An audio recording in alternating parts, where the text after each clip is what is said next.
36 à 39. Matthieu chapitre 9, versets 16 à 17. La Bible dit: personne ne met une pièce de drap neuf à un vieil habit, car elle emporterait une partie de l'habit, et la déchirure serait pire. On ne met pas non plus du vin nouveau dans de vieilles outres. Autrement, les outres se rompent, le vin se répand, et les outres sont perdues. Mais on met le vin nouveau dans des outres neuves, et le vin et les outres se conservent. Amen. Luc chapitre 5, versets 36 à 39.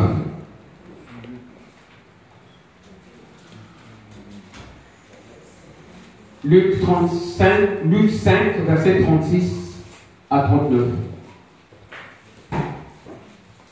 Il leur dit aussi une parabole, c'est Jésus-Christ.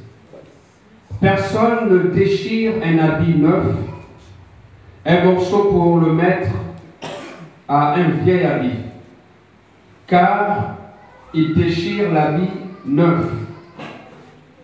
Et le morceau qu'il a pris n'est pas assorti au vieux. Et personne ne met du vin nouveau dans de vieilles outres. Autrement, le vin nouveau fait rompre les outres. Il se répand et les outres sont perdues. Mais il faut mettre le vin nouveau dans des outres neuves. Et personne, après avoir bu du vin vieux, ne veut du nouveau, car il dit, le vieux est bon. Seigneur Jésus-Christ, nous te remercions, nous te rendons grâce pour ce moment que nous allons passer dans ta présence, Seigneur Jésus-Christ, autour de ta parole. Pose ta main, Seigneur Jésus-Christ, sur les bien-aimés qui sont là.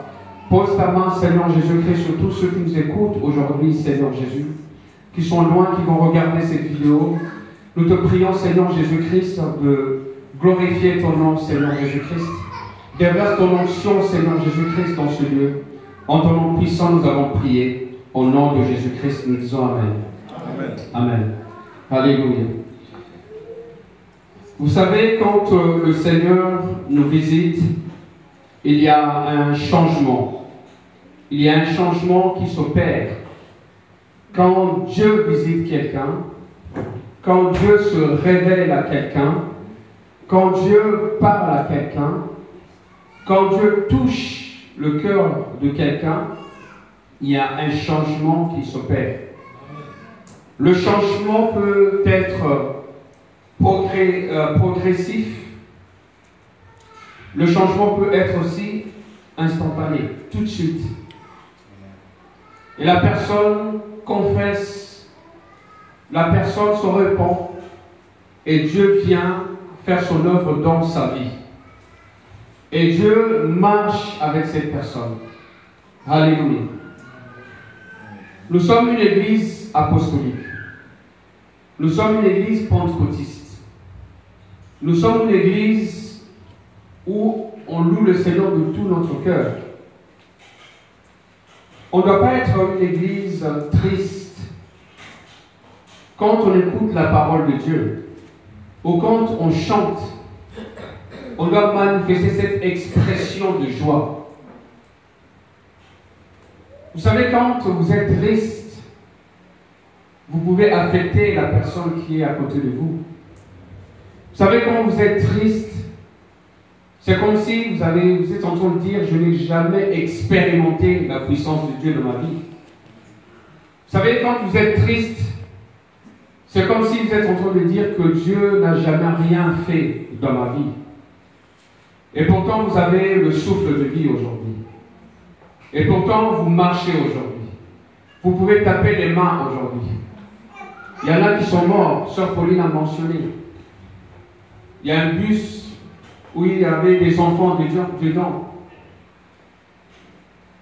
Et ils sont morts. Le pont est tombé en Italie. Notre vie tient en un fil. Tout peut basculer aujourd'hui. C'est seulement quand je viens à l'église du Seigneur, je suis reconnaissant. Alléluia. Et ma reconnaissance se manifeste comment? Ma reconnaissance se manifeste dans la louange, dans l'adoration et dans la parole de Dieu que je reçois. Et je réponds, Seigneur, merci pour ta parole. Beaucoup de personnes aimeraient entendre cette parole, mais moi j'ai le privilège de l'entendre. Quand Dieu visite votre vie, il vient révéler les choses cachées. Et quand Dieu révèle les choses cachées, c'est pour couper les liens. C'est pour que vous soyez complètement délivrés. Alléluia. Et c'est à vous de faire encore un pas en plus.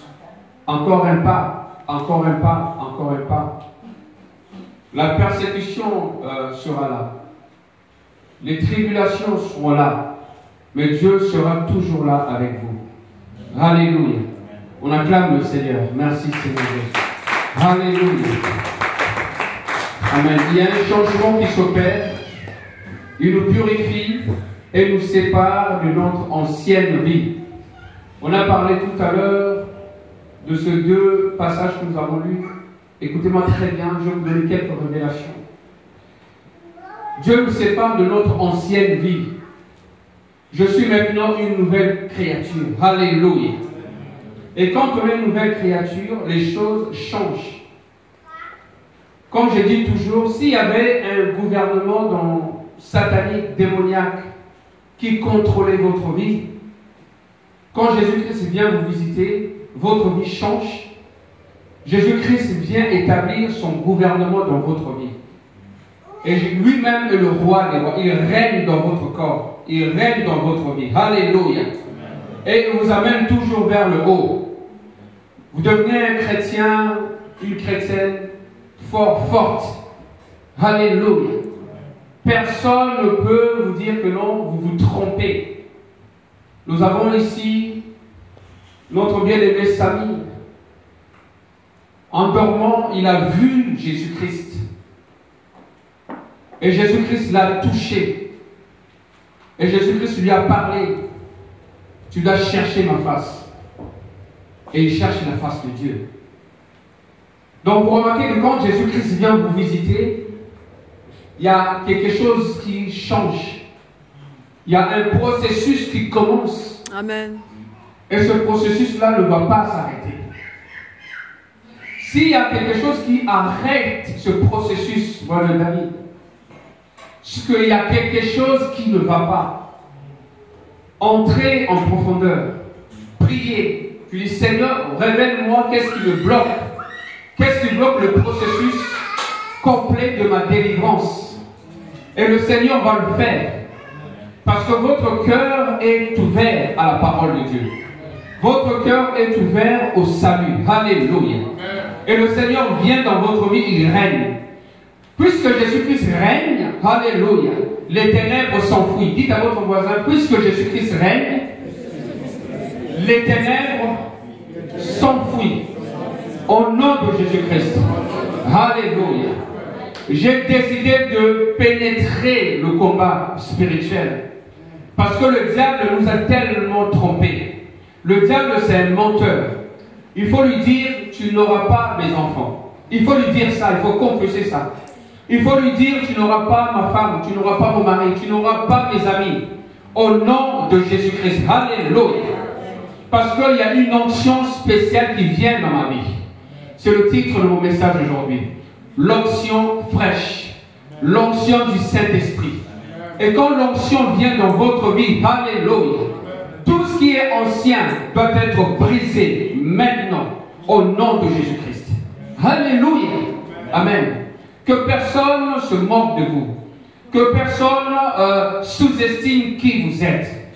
Vous êtes un prince. Alléluia. Et un prince a le droit d'hériter tout le pouvoir de son roi. Amen. Merci Seigneur. Alléluia. Un changement qui s'opère. Merci Seigneur. Le Seigneur change beaucoup de choses. Si on marchait dans de mauvaises voies, maintenant on change.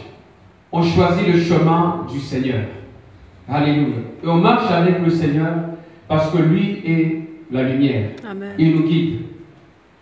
Dans notre vie, il y a toujours un avant et un après. Et ça sera votre témoignage.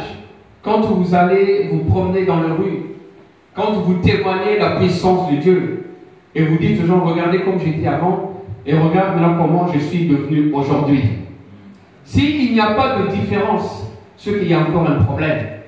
Il faut qu'il y ait cette différence-là. Et c'est pour cela que les gens viennent voir l'église. Waouh! Regardez comment il était avant, mais regarde maintenant comment il est devenu aujourd'hui. Il a complètement changé. Il a complètement changé. Et qu'est-ce qui vous a changé? C'est la puissance du Saint-Esprit. Alléluia. Merci Seigneur. Les deux paraboles que nous avons lues se complètent. Et parlait du Saint-Esprit, parlait de Dieu, nous allons essayer de creuser pour mieux comprendre le mystère de la parole de Dieu. La parole de Dieu est remplie tellement de révélations. Seigneur, ouvre-moi les yeux pour comprendre. Le Seigneur nous enseigne dans Matthieu 9, verset 16, que lorsqu'on prend un morceau d'un habit neuf et qu'on le coud solidement à un tissu vieux pour séparer une déchirure, celui-ci ne pourra pas supporter, il va se déchirer encore plus. Quand on prend un habit qui est neuf, un habit qui est vieux, on essaie de le coudre ensemble, l'habit qui est vieux va se déchirer encore plus. On va comprendre c'est quoi l'habit neuf et c'est quoi l'habit vieux. Et la seconde image, juste pour votre information, vous savez, pour fabriquer des outres, dans l'Antiquité, on utilisait des peaux d'animaux cousus et soigneusement préparés avec des substances un peu spéciales pour éviter le changement de goût du vin. On utilisait les peaux des animaux.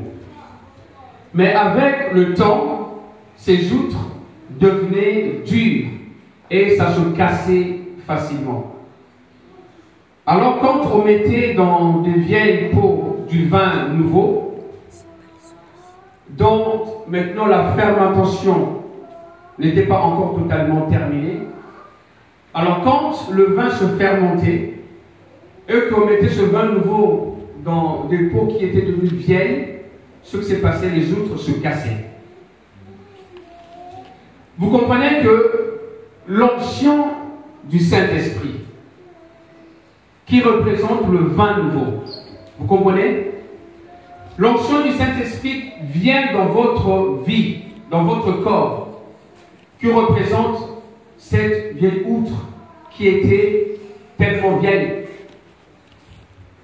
prête à être cassée. Quand le Saint-Esprit vient dans ce corps-là, la première chose, elle va briser votre vie passée. Parce que l'onction du Saint-Esprit ne peut pas rester avec votre vie passée qui était mauvaise. L'onction du Saint-Esprit va la détruire complètement. Alors, le gaz durant la fermentation mettait sous pression les vieilles outres. C'est-à-dire le gaz du vin nouveau qu'on mettait dans les outres vieilles, et ce gaz-là, quand il se fermentait, mettait de la pression. Donc, le Saint-Esprit, le vin nouveau, l'onction du Saint-Esprit, quand elle vient dans votre vie qui est vieille, votre vie qui est fatiguée, cette pression du gaz va éclater cette mauvaise vie. Alléluia.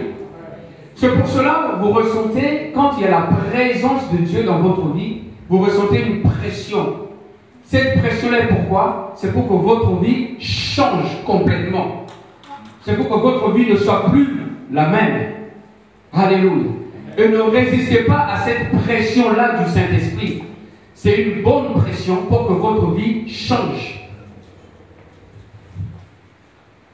C'est pour cela qu'on ne pouvait mettre du vin nouveau que dans des outres neuves dont les pots étaient encore assez élastiques pour pouvoir supporter la pression du gaz.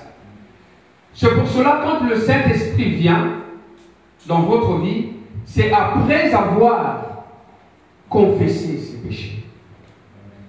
Je me repens de mes péchés. Alléluia. Là, on crucifie le vieil homme. Il y a des étapes. Seigneur, j'abandonne ma vie mauvaise aujourd'hui. Je me repens aujourd'hui. Alors ce corps se prépare maintenant à recevoir le Saint-Esprit. Alléluia. Et quand le Saint-Esprit va venir dans votre vie va changer complètement. Amen. Le morceau 9 au vieil habit. Le vieil habit, c'est le judaïsme, sous la forme vers laquelle les pharisiens et les scribes l'avaient fait évoluer par leur doctrine et leurs coutumes, leur formalisme et leur fausse justice. Quand on dit que le vieil habit, c'est le judaïsme, c'est la religion, c'est pour ça que j'ai introduit mon message en vous disant que nous sommes une église apostolique, une église pentecôtiste, une église qui est expressive. Alléluia. Nous sommes libres dans l'esprit. Là où il y a l'esprit de Dieu, il y a la liberté. Amen. Les gens qui sont dans l'église, alléluia, et ils ne sont pas libres, il y a un problème. Donc on n'est plus à cette époque-là où on était tellement religieux, tout était formel. Non.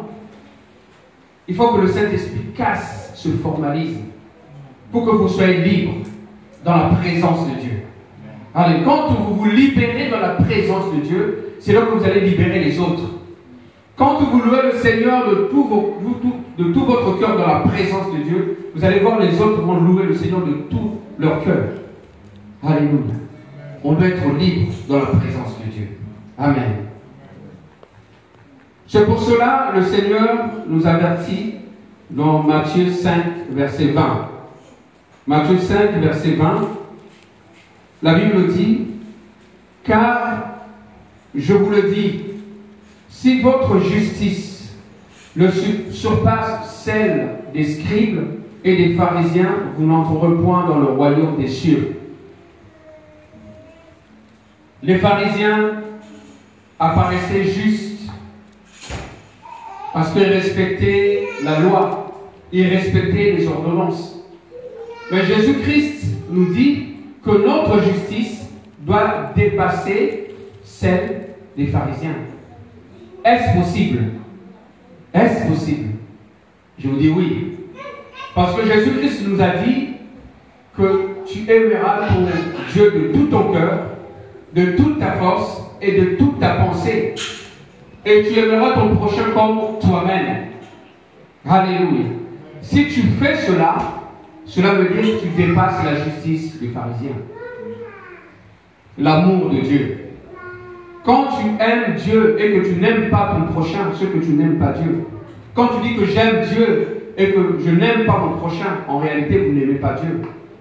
Si tu aimes Dieu, tu dois aimer ton prochain. Même s'il t'a fait du mal. Et cela est possible seulement que si vous êtes animé par l'Esprit de Dieu, par le vin nouveau. Alléluia. On acclame le Seigneur très fort. Merci Seigneur pour ton esprit. Merci Seigneur pour le vin nouveau. Alléluia. Merci Seigneur. Alors on a dit que le vieil habit c'est le judaïsme et le morceau neuf de ce que Jésus-Christ enseignait, ça changeait tout. Jésus-Christ est arrivé, il a commencé à enseigner avec autorité. Ça a tout bouleversé. Un vent nouveau est arrivé. Ils étaient tous bouleversés. Et quand Jésus-Christ enseignait, ça déchirait complètement leur formalisme. Ça déchirait leur coutume. Vous commencez à comprendre maintenant. Leur coutume, leur formalisme, leur religion qui représente quoi? Le vieil habit. Et quand Jésus-Christ prêchait avec puissance, c'était un habit neuf qui déchirait leur coutume. Alléluia, alléluia. C'est pour cela que quand vous avez l'onction du Saint-Esprit, quand vous parlez avec onction, avec puissance, les vies des gens qui sont dans le péché sont complètement déchirées. Ceux qui sont dans la religion sont transformés et donnent leur vie à Jésus-Christ. Et c'est dans cette dimension-là que nous voulons aller. C'est le remplis-moi de ton esprit. Renouvelle-moi de ton esprit. Que je ne sois plus jamais la même personne. Alléluia. Cet habit neuf qui représente aujourd'hui la dispensation de la grâce. La dispensation de la grâce, c'est quoi? C'est le temps du rafraîchissement. Le Seigneur est venu aujourd'hui pour nous rafraîchir. Sa grâce aujourd'hui nous sauve. Sa grâce aujourd'hui nous délivre. Sa grâce aujourd'hui nous libère. Nous libère de coutumes. Nous libère de la religion. Nous libère du formalisme. On est complètement libre dans la présence de Dieu. Alléluia. Vous savez, quand certains d'entre nous étaient dans cette église où on ne pouvait même pas lever nos mains, on ne pouvait même pas dire Amen, on ne pouvait même pas lire la Bible, on ne pouvait même pas courir. Tout était formel. Mais le Seigneur nous a délivrés de cette église. Nous avons expérimenté la Pentecôte. Nous avons expérimenté le vin nouveau. Alléluia. La puissance du Saint-Esprit. Maintenant, on est libre. Alléluia. Dans la présence de Dieu. On est libre dans nos pensées. On est libre dans notre corps. Mes pensées pensent à Jésus-Christ. Alléluia. Et mon corps, mon âme adore Jésus-Christ. Alléluia. Le Seigneur était fatigué de leur hypocrisie. Les pharisiens étaient devenus hypocrites. L'église était devenue pour eux un moment juste de retrouvailles, de lire la loi, de faire le rituel. Il n'y avait plus d'esprit, il n'y avait plus d'expérience réelle avec Jésus-Christ. L'église, ce n'est pas un lieu où on vient pour toujours faire la même chose. L'église, c'est un endroit où on vient pour expérimenter la puissance de Dieu. J'étais malade, le Seigneur m'a guéri. J'étais lié, le Seigneur m'a délié. J'étais possédé, le Seigneur m'a délivré complètement. Votre expérience, cherchez la face de Dieu. Ne venez pas à l'église pour les gens. Ne venez pas à l'église pour les hommes. Les pharisiens représentent les anciens. Les anciens qui connaissent tout, qui pensent maîtriser tout. Et quand vous venez à l'église, ils vous arrêtent dans votre expression, ils vous arrêtent dans votre liberté. Souvent, les nouveaux convertis louent mieux que les anciens. Parce qu'ils ont tellement expérimenté, Dieu les a sortis de la boue, et par reconnaissance, ils louent le Seigneur de tout leur cœur. Mais souvent, les anciens sont comme des pharisiens. L'église devient un lieu où je viens juste pour allumer les lumières, pour jouer la musique, pour nettoyer, pour faire le multimédia. Ça, c'est pas l'église. L'église, c'est un endroit où on vient pour toucher Jésus-Christ. Alléluia. Pour toucher le bord de son vêtement. Seigneur, je viens pour te toucher. Alléluia. Révèle-toi dans ma vie. Révèle-toi dans ma famille. Merci Seigneur. Ne soyez pas tristes. Soyez des chrétiens convaincants qui savent que Dieu agit encore aujourd'hui. Alléluia. Merci Seigneur Jésus. Si vous lisez à la maison les chapitres de 5, 6, 7 du livre de Matthieu, vous allez voir comment le Seigneur exhorte les Juifs plusieurs fois. Il leur dit hypocrite. Chapitre 5, 6 et 7. Et moi, je ne veux pas être un religieux aujourd'hui. Moi, je veux être un vrai pentecôtiste. Alléluia. Seigneur, délivre-moi de la religion. Seigneur, j'ai besoin d'un miracle palpable dans ma vie. L'hypocrisie empêche l'onction du Saint-Esprit de couler en nous. Et nous ressemblons à ce vieil habit. C'est pour cela, Luc ajoute la pensée que l'habit neuf serait lui aussi déchiré et gâté. Quand vous lisez les deux versets dans Matthieu et dans Luc, Matthieu, on dit que c'est l'habit vieil qui va être déchiré. Mais quand vous lisez dans Luc, on dit aussi que l'habit nouveau peut être déchiré.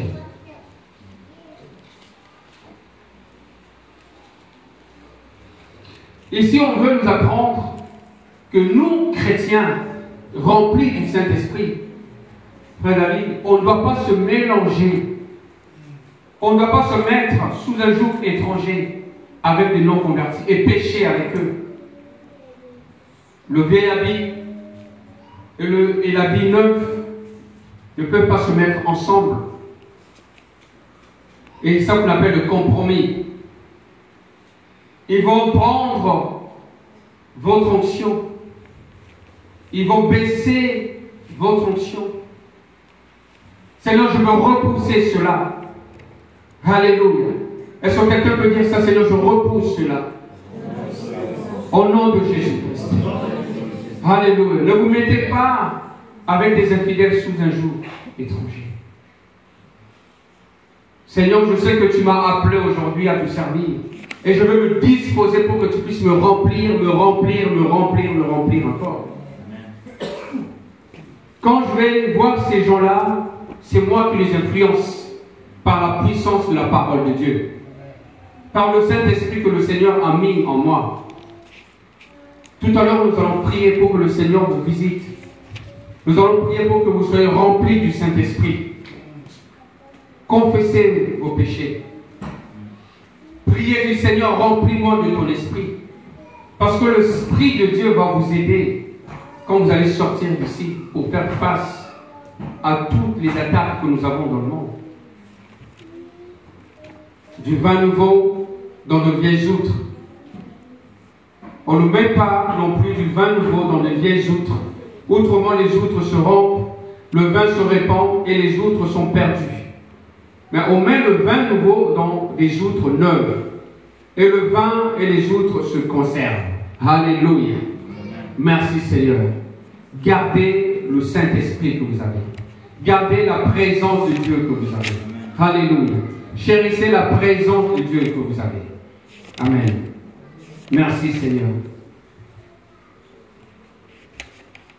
Mais les deux images se retrouvent sur ce point. Quand on associe le vieux avec le neuf, les deux sont gâtés. C'est comme si vous prenez une orange pourrie et vous mettez ça à côté d'une orange qui n'est pas pourrie. Qu'est-ce qui va se passer à la langue? L'orange qui n'est pas pourrie va pourrir aussi. C'est pour cela qu'il faut trier. Alors moi j'ai déjà des arbres fruitiers chez moi, des poires, des pommes. On trie à chaque fois. Et quand vous laissez à un certain moment, les poires qui sont pourries vont pourrir les autres poires aussi. Seigneur, aide-moi. Alléluia. Seigneur Jésus-Christ, je veux me préserver aujourd'hui. Parce que tu as un plan pour moi. Tu as un plan pour moi. Alléluia. Merci Seigneur. Le vin nouveau nous parle aussi de la vérité. La vérité de la parole de Dieu. Aujourd'hui, les gens ne veulent plus entendre la vérité de la parole de Dieu. C'est la vérité qui libère. Parce que Jésus-Christ est le chemin, la vérité et la vie. Amen. Quand vous marchez, les gens quand ils vous regardent, ils voient quoi? Ils voient quoi? Est-ce qu'ils voient la vérité de la parole de Dieu en vous? Ou ils voient autre chose? Seigneur, dans ma vie, je veux marcher dans la vérité. Respirer la vérité. Alléluia. Proclamer la vérité. C'est quoi la vérité? Jésus-Christ est Dieu. Jésus-Christ est vivant. Jésus-Christ reviendra nous chercher. Alléluia. Et nous irons au ciel avec lui. Qui veut aller au ciel? Alléluia. Amen. Moi, je veux aller au ciel. Alléluia. C'est ça que je veux garder la parole de Dieu. Garder la parole de Dieu signifie être fidèle. Alléluia. Quand on est fidèle, cela signifie qu'on aime Jésus-Christ. Et quand on aime Jésus-Christ, cela signifie qu'on aime sa parole. Et quand on aime sa parole, c'est-à-dire qu'on a l'onction de Dieu. Alléluia. Tout est lié. La parole de Dieu. L'onction. Alléluia. La fidélité. Et Jésus-Christ agit dans notre vie. Amen. Merci Seigneur. Alléluia. Je voudrais maintenant attirer votre attention au verset 39 de Luc. Donc on a lu Luc chapitre 5. Verset 39 de Luc. Luc ajoute encore une phrase du Seigneur à la fin de cette parole.